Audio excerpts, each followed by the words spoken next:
Le moment ne convient pas.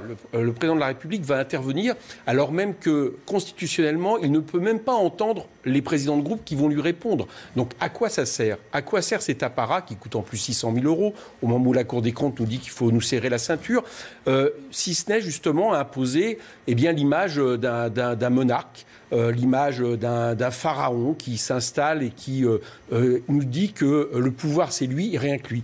Eh bien, nous ne sommes pas d'accord. Nous ne sommes pas d'accord avec cette vision de la République et de ce régime. En quoi s'adresser aux parlementaires et par ce biais-là aux Français serait le signe d'une distinction monarchique? Mais parce que au moment où, si vous le faites la veille où votre Premier ministre, qui normalement a comme rôle justement de diriger la politique de la nation, s'adresse au Parlement, ça veut dire que vous envoyez un signal. Ça veut dire que vous niez justement déjà le rôle dévolu au Premier ministre. Quelque part, qu'est-ce que nous fait Emmanuel Macron? Il fait un peu le discours de l'Union du président des États-Unis. Mais je vous rappelle qu'il n'y a pas de Premier ministre aux États-Unis. Et par contre, il y a un Congrès qui a un peu plus de pouvoir que le Parlement, que l'Assemblée aujourd'hui en France. Donc il y a manifestement une dérive.